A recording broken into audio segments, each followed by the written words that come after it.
مولاي صل وسلم دائما ابدا على حبيبك خير الخلق كلهم۔ سامعین کرام، آج کا موضوع انسان کی معراج کیا ہے؟ تو انسان کی معراج یقیناً اللہ تعالیٰ نے یہ بات نوٹ کر لیں کہ اللہ تعالیٰ نے ہر انسان کو ایک عروج تک پہنچانے کے لیے پیدا کیا ہے، کامیابی کے لیے پیدا کیا ہے۔ ہر انسان کی ایک معراج ہے، ظاہری بھی ہے اور باطنی بھی ہے، لیکن زیادہ فوقیت جو ہے اس کی باطنی معراج ہے، روحانی معراج ہے کہ اس کا دل جو ہے بالکل پاک صاف ہو جائے اور وہ منظر دنیا میں اس کو جو ہے اللہ تعالیٰ عطا کر دے قرآن کے حساب سے کہ یا ایتھا النفس المطمئنۃ ارجعی الی ربک راضیۃ مرضیہ فادخلی فی عبادی وادخلی جنتی۔ جب انسان اللہ کے راستے پر حضور صلی اللہ علیہ وسلم کے طریقے کے مطابق اور مقامی طور پہ ایک نگران کی نگرانی میں جب اللہ کے راستے پر پہنچتا ہے اور کوشش کرتا ہے تو اللہ تعالیٰ اس کے نفس کی کیفیات بدلتا رہتا ہے، یہاں تک کہ اس کی کیفیت جو ہے وہ نفس امارہ کی بجائے نفس لوامہ میں اور نفس لوامہ سے یہ نفس مطمئنہ میں تبدیل ہو جاتا ہے، اور جب یہ کیفیت ہوتی ہے تو یہ رب کے حضور میں حاضری کا درجہ حاصل کر لیتا ہے، یعنی اس کا رب سے وصال دنیا میں ہو جاتا ہے۔ تو یعنی جب رب سے وصال ہو جائے، یعنی رب اس کے دل میں آ جائے، جیسے کہ حدیث ہے کہ قلب المؤمن عرش الرحمن، تو پھر یہ ہوتا ہے کہ انسان جو ہے اپنے نور کو آگے پھیلانے کی کوشش کرتا ہے، اور کرنی بھی چاہیے، یہ اللہ تعالیٰ کا حکم بھی ہے کہ تم ایک بہترین امت ہو، میں نے تمہیں اور لوگوں کے لیے پیدا کیا ہے۔ یعنی انسان دنیا میں اپنے لیے نہیں جیتا، مسلمان خاص طور پہ مسلمان جب بھی آپ دیکھیں گے تو وہ یعنی اس کی کیفیت یہ ہونی چاہیے کہ وہ اوروں کے لیے جیے، اپنے آپ کو آگ سے بچا کر پھر وہ اور لوگوں کی فکر کرے، جیسے کہ قرآن میں حکم ہے کہ قو انفسکم و اہلیکم نارا، اپنے آپ کو اور اپنے اہل و عیال کو آگ سے بچا لو۔ اب اہل و عیال تو سب مطلب یہ ہے کہ آپ کے درجہ و درجہ سب ہیں، ایک ہی آدم کے بیٹے ہیں، سب ہم بہن بھائی ہیں۔ تو یہ انسانیت کی معراج یہ ہے، یعنی اس کی جو ظاہری زندگی کی معراج تب ہوگی جب یہ اپنے آپ کو واصل بخدا کر کے اور لوگوں کو بھی اللہ کی طرف بلائے اور اپنے دل کو نورانی بناتے ہوئے اور لوگوں کو بھی اس راستے کی دعوت دے۔ یہ اس کی معراج ہے، یہ اس کی فضیلت ہے، ایسا کوئی نہیں کر سکتا۔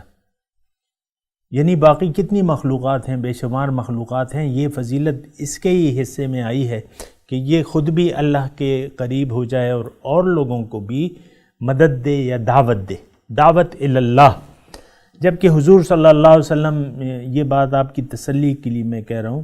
کہ حضور صلی اللہ علیہ وسلم سے اللہ تعالیٰ فرماتے ہیں کہ آپ یہ کہہ دیں قل ھذہ سبیلی ادعو الی اللہ علی بصیرۃ انا ومن اتبعن، آپ کہہ دیجئے کہ میرا مشن تو فقط صرف یہ ہے کہ میں لوگوں کو اللہ کی طرف دعوت دیتا ہوں، میں بھی اور جو میرے پیروکار ہیں، یعنی سارے مومن، سارے امتی، ان کی بھی یہی مشن ہے۔ تو لہٰذا خیر میں نے یہ ایک یعنی آپ کی تسلی کے لیے یہ ساری آیات وغیرہ پڑھ رہا ہوں کہ یہ مضمون میرا اپنا نہیں ہے۔ بہرحال سوال یہ ہے کہ آج کے موضوع کا کہ انسان کی معراج کیا ہے؟ دیکھیں، انسان کی معراج یقیناً انسان کی ایک معراج ہوتی ہے اور اسے وہ معراج حاصل کرنی ہوتی ہے۔ جیسا کہ ایک طالب علم جو ہے وہ ڈاکٹری کرنا چاہتا ہے تو وہ درجہ بدرجہ پہلی کلاس سے لے کر 10ویں تک اور 10ویں میں پھر 12ویں اور پھر 12ویں سے پھر میڈیکل کالج، اس کی معراج تب ہوتی ہے کہ جب یہ مکمل جو ہے ڈاکٹر بن جائے اور مکمل اسپیشلسٹ بن جائے، یا ڈائریکٹریٹ کر لے یا جو بھی اس کی اعلیٰ ڈگری ہے، تو وہ اس کی معراج ہوتی ہے ہر طالب علم کی۔ اسی طرح انسان کی معراج یہ ہے، یہ اللہ تعالیٰ نے اس کو اپنے لیے پیدا کیے ہے، اور جب یہ اللہ کے قرب حاصل کر کے اور لوگوں کو بھی دعوت دینے لگ جائے تو یہ پیغمبرانہ کام ہے، اور یہ آپ نوٹ کر لیں کہ یہ انسانیت کی معراج ہے۔ دوسری بات یہ ہے کہ ہر انسان کی پھر جو ہے، چونکہ دنیا کو تو اس نے اللہ تعالیٰ کے حوالے کر دیا ہے، اور یہ کہہ کے کہ وَأُفَوِّضُ أَمْرِي إِلَى اللَّهِ إِنَّ اللَّهَ بَصِيرٌ بِالْعِبَادِ، میں اپنے دنیا کے کام اللہ کے حوالے کرتا ہوں، یہ اس کا یہ مطلب نہیں ہے کہ دنیا وہ چھوڑ دیتا ہے یا ترک دنیا کا، نہیں، دنیا کے نتائج جو ہے یا دنیا میں جو کچھ بھی اس کو ملنا ہے اس کی وہ زیادہ فکر نہیں کرتا، بلکہ اللہ تعالیٰ کی طرف سے جو ڈیوٹیاں ہیں جو کہ بہت کم لوگ کر رہے ہیں اس کی طرف متوجہ ہو جاتا ہے۔ اور دنیا تو اللہ تعالیٰ کافروں کو بھی دیتا ہے اور چھچوندروں کو بھی دیتا ہے، تو اس کو کیوں نہیں دے گا؟ یہ تو بڑی اونچی مخلوق ہے نا۔ چھپکلیوں کو اللہ تعالیٰ رزق دیتا ہے اور بلیوں کو دیتا ہے، مچھروں کو دیتا ہے، تو ہمیں کیوں نہیں دے گا رزق؟ تو اتنی فکر جو ہے وہ یعنی اس کی وہ نہیں کرنی چاہیے، یعنی اس کے لیے دل کو داغدار نہیں کرنا چاہیے۔ بہرحال تو انسانیت کی معراج یہ ہے کہ یہ دنیا میں اللہ کو منزل بنا کے، دنیا میں اللہ کو منزل بنا کے اللہ تعالیٰ کے راستے پر حضور صلی اللہ علیہ وسلم کے طریقے کے مطابق مقامی طور پہ ایک رہنما کی رہنمائی میں اللہ کے یعنی اللہ کی بارگاہ میں یہ حاضر ہو جائے۔ کیا مطلب؟ اس کی معراج حاصل ہو جائے، پھر یہ ہو کہ ہو میں ایسا ڈوب ایسا بر کہ بجز ہو کہ غیر ہو نہ رہے، تو کو ایسا مٹا کہ تو نہ رہے، تیری ہستی کی رنگ و بو نہ رہے۔ یہ انسانیت کی معراج ہے کہ میں آپ کسی وقت اپنے یعنی اپنے تئیں انسان اپنے آپ کو موجود نہ پائے، اللہ ہی اللہ، یعنی اللہ ہی ہو، کیونکہ یہ اللہ تعالیٰ کی راہ میں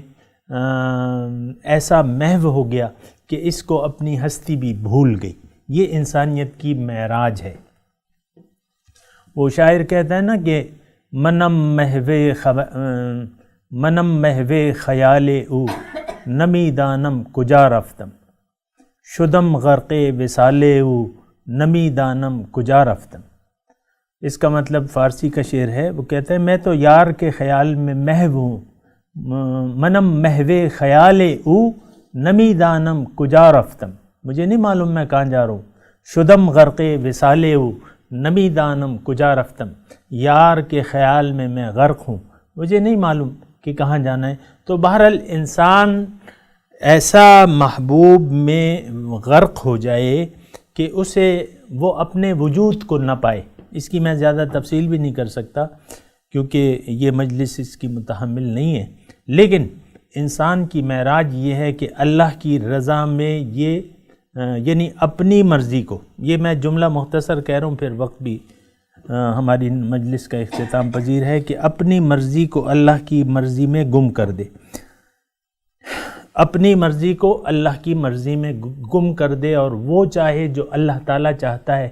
یہ انسانیت کی معراج ہے۔ وآخر دعوانا ان الحمد للہ رب العالمین، والسلام علیکم ورحمۃ اللہ وبرکاتہ۔ مولایا صلی وسلم دائما ابدا على حبیبک خیر الخلق کلہم۔